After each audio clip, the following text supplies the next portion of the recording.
We now take a walk on the wild side.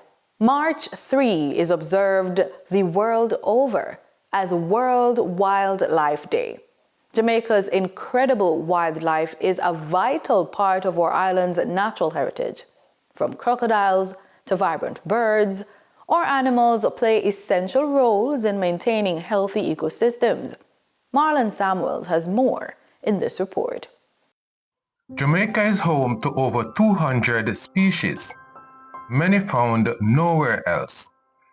The American crocodile, for example, helps control fish populations and keep our wetlands balanced.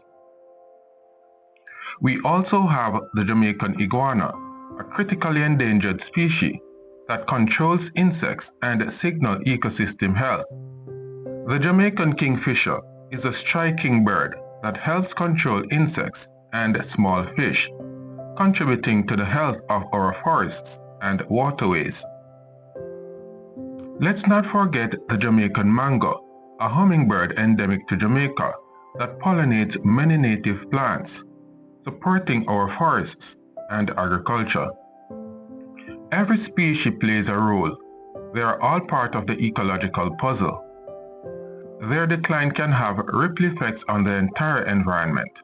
Despite their importance, our wildlife faces increasing threats, which are pushing many species toward extinction. Threats like habitat destruction, pollution, and illegal hunting put many of these species at risk. Their decline affects us all, disrupting water quality, land fertility, and climate resilience.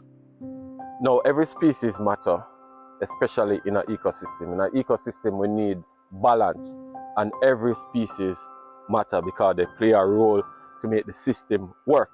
What do I mean by that? In our ecosystem, we have the crocodiles. They play an important role in the wetland in regulating the fish and the other animals that are there.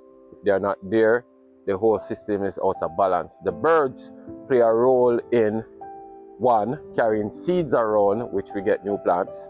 Two, they also pollinate. And if we go down to, from the birds, we can look at our bats. Some of our bats eat insects, like the mosquitoes. Others might spread a seed and they pollinate it and pollinate plants. So all of them play a very important role in making that system work, that make what we know Jamaica as the land of wood and water. What is the government doing to protect Jamaica's wildlife? Okay, so the government normally protect wildlife by first coming up with legislations. And when I said legislation, like we have the Wildlife Act, which is there to protect our plants and animals. So when there's a problem, they come up with legislation. Now, who act on these legislation is what we call statutory bodies, and that will come in the form of NEPA, the National Environmental Planning Agency, who under their act, the Wildlife Protection Act, the job is to protect our plants and animals. And we also have some other animals like the crocodile that is endangered, and there's the Endangered Protection Act, which is very important in protecting some of our animals so the next generation can see it. We can also move on now to the Forestry Department that works on the Forestry Act, and they protect the forest, which plays an important role in providing the clean air, the water we drink, and that peace of mind. So if you don't have the Forestry Department, people might just go in the forest, cut down the plants. Some of those plants are medicinal. Some of those plants are evil for our animals. So we have that act. And we also have like the Mining Act when we hear about it. Yes, you're going to mine. Mine can be destructive, but also you have to do mining in a way that it don't mash up the country.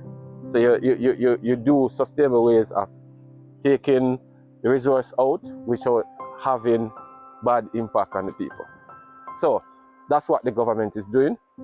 They enforce the protection through their statutory body. World Wildlife Day reminds us that conservation is a shared responsibility, and together we can ensure that future generations will enjoy Jamaica's rich biodiversity. For the news on PBCJ, I am Marlon Samuels.